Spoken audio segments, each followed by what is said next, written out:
ভাইটির সুস্থ অবস্থায় শরীরের রোগ প্রতিরোধ ক্ষমতা বৃদ্ধির জন্য শরীরের গুরুত্বপূর্ণ অর্গানগুলোতে হিজামা করছি।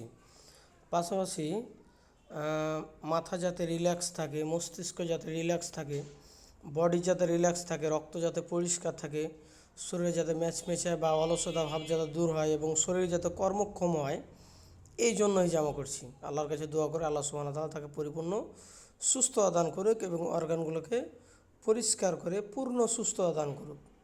আপনারা জানেন যে সুস্থ অবস্থায় শরীরের রোগ প্রতিরোধ ক্ষমতা বৃদ্ধির জন্য শরীরের গুরুত্বপূর্ণ অর্গানগুলোতে হিজামা করা হয়। এই শরীরের গুরুত্বপূর্ণ অর্গানগুলোতে হিজামা করার কারণে শরীরের রোগ প্রতিরোধ ক্ষমতা বৃদ্ধি পায় এবং শরীরের অর্গানগুলো পরিষ্কার হয়। পাশাপাশি শরীরের হালকা লাগে, ব্যথা দূর হয়, রক্ত পরিষ্কার হয়, ঘুমের উন্নতি হয়, মাসালগুলা খুব কর্মক্ষম হয়ে ওঠে।